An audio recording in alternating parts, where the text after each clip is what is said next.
Bueno, me corresponde hoy, sentada desde mi querido país, Costa Rica, hablarles sobre un tema apasionante y del que podría hablar por muchísimas horas, pero voy a tratar de hacerlo breve como se trata en este tipo de programas. Vamos a ver el tema de los dispute boards. Los dispute boards es el nombre inglés que se le da a los comités de solución de controversias, que también son conocidos como comités de expertos, y al final del día vienen siendo una misma cosa.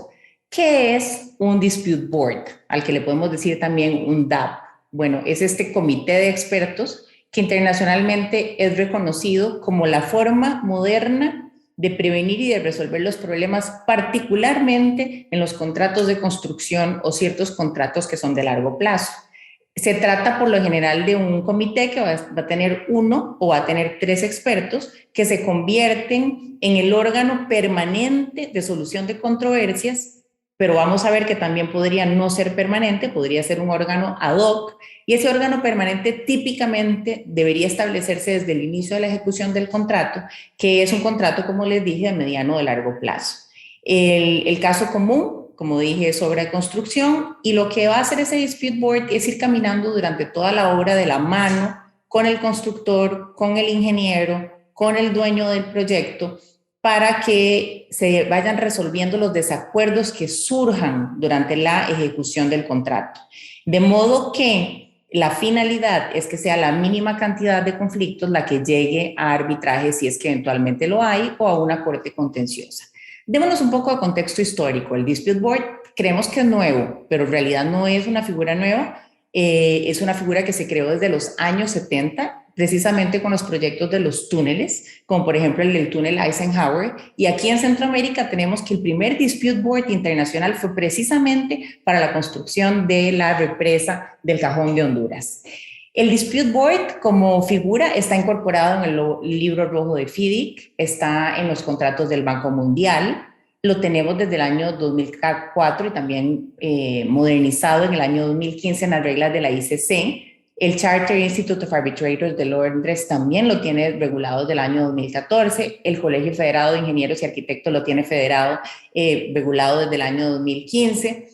Y en las reglas FIDIC, en los contratos modelos FIDIC, que particularmente me gustan mucho para lo que es ejecución de obra pública, en el año 2017 se agregó a la palabra DAP, que dijimos Dispute Adjudication Board, una A más, que entonces es el DAP. Y la A adicional es el avoidance, y el avoidance es la prevención. ¿Qué quiere decir eso? El mensaje que nos está mandando FIDIC con estos contratos es que este comité de expertos tiene ahora la labor no solamente de ir resolviendo los conflictos que puedan ir surgiendo durante la ejecución de la obra, sino que también tiene la función de prevenir los conflictos. Vamos a ver, típicamente un dispute board va a recibir, si es permanente, información sobre la obra de manera regular.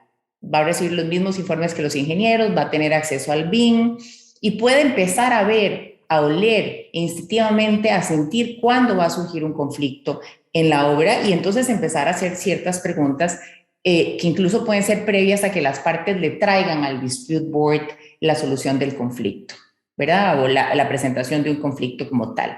El dispute board, si pensamos en su naturaleza jurídica, tenemos que decir que es estrictamente contractual y que es una figura que proviene de la autonomía de la voluntad de las partes, pero que en algunos países, como por ejemplo en el mío, en Costa Rica, a partir de ese año 2022, todas las contrataciones de obra mayor deberán tener un dispute board, porque el Estado consideró que esta figura es tan importante y tan eficiente, ha demostrado ser tan eficiente, que quieren incorporarla en la ejecución de los contratos. Y al hablar de eficiencia, hablemos de antecedentes. Fíjense que en antecedentes nosotros podemos decir que entre el 72 y el 86%, aquí lo tengo, entre el 72 y el 86% de los conflictos son resueltos por el Dispute Board.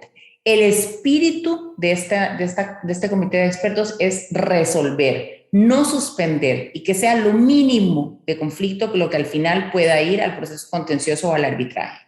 Hay países como Estados Unidos donde hay estados donde el Dispute Board es obligatorio, y quisiera darles dos datos. Hubo un 72% de reducción de conflictos en el estado de California y un 85% de reducción de conflictos en la Florida.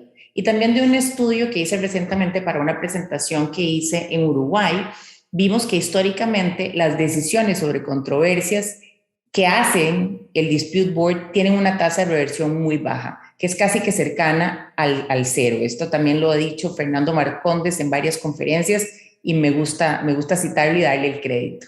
Y esta tasa de reversión se debe a la pericia y a la idoneidad que van a tener esos 3 expertos. Y uno dice, bueno, ¿y quiénes son esos 3 expertos? Son 3 ingenieros, son 3 abogados. Normalmente quisiéramos un mix, quisiéramos una mezcla donde tengamos tal vez 2 ingenieros y un abogado. Podrían ser 2 abogados, uno de ellos muy amante de la construcción, como yo, por ejemplo, y un ingeniero. Lo importante es que sí tengamos un abogado que conozca de construcción, porque el Dispute Board sí tiene que realizar un pequeño debido proceso, que no es igual al debido proceso que hacemos en los arbitrajes, pero es un debido proceso que se le da a las partes cuando alguna de ellas decide someter un conflicto a la decisión del Dispute Board. Y en este sentido hay que referirse a este Dispute Board como una herramienta de gestión contractual. Debemos ver al Dispute Board como esa entidad que se encarga de la prevención y de la resolución de los conflictos. Son nada más y nada menos que el vehículo ágil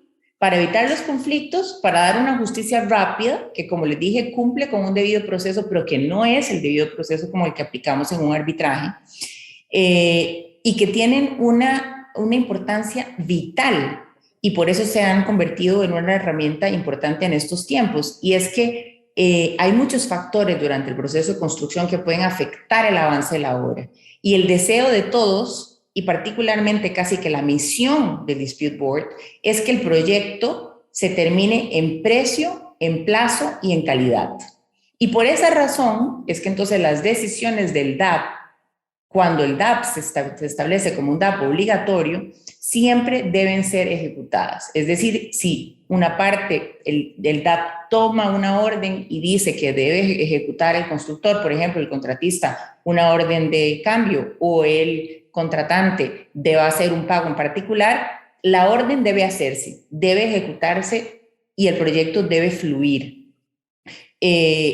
Como decía Alex Wageman y Cecilia Miso en varias conferencias que me gusta, la orden ejecutable es la orden que mantiene el flujo de sangre del proyecto. Entonces, y esto se debe a que las órdenes de los expertos están bien dadas. Entonces, esa decisión, ¿qué pasa? ¿Qué pasa para las partes? No me gusta, no estoy de acuerdo. Bueno, manifiesto que no estoy de acuerdo y puedo impugnar la decisión y puede ser discutida ante un juez, puede ser discutida ante un árbitro, pero tendrán que cumplirla de inmediato de todos modos. Mantenemos el flujo de sangre del proyecto. Y el juez o el árbitro podrán darle la razón a la parte, pero van a resolver en daños, de modo que se cumpla el propósito de que nunca se paralice la obra. El proyecto, entonces, cuando esto sucede, pudo avanzar, se salvó de los desacuerdos entre las partes, y ese es el gran beneficio que caracteriza a los comités de expertos o dispute boards. Quería hablarles un momentito del tema, antes de terminar, del ad hoc, y es que el Dispute Board podría no ser un dispute permanente que camina con la obra, sino que es un órgano que lo tengo instalado ahí y cuando surge un conflicto lo llamo y él resuelve. Y los efectos serían los mismos dependiendo de lo que establezca el contrato. ¿Cuál es la diferencia y por qué razón nosotros, particularmente yo, me inclino porque el Dispute Board sea permanente? En el Dispute Board que sea nada más temporal, el que se le llama el ad hoc, no va a tener la posibilidad de prevenir los conflictos de la misma manera que lo tiene el órgano permanente. Y luego, la gran interrogante que surge a las partes es, bueno, ¿cuánto va a costar eso al proyecto? Es un costo significativo, es algo súper importante, ¿nos va a desbalancear? No, fíjense que no. Ya está demostrado que tenemos un gran ahorro en tiempo, pues el tiempo es dinero, sin lugar a dudas. Está demostrado que la cantidad de conflictos que van a arbitraje disminuyen exponencialmente, pero además está demostrado que dentro del presupuesto general que pueda tener la obra, la labor del Dispute Board viene siendo un porcentaje muy bajo, o sea, el costo del Dispute Board viene siendo un porcentaje muy bajo de la obra en general.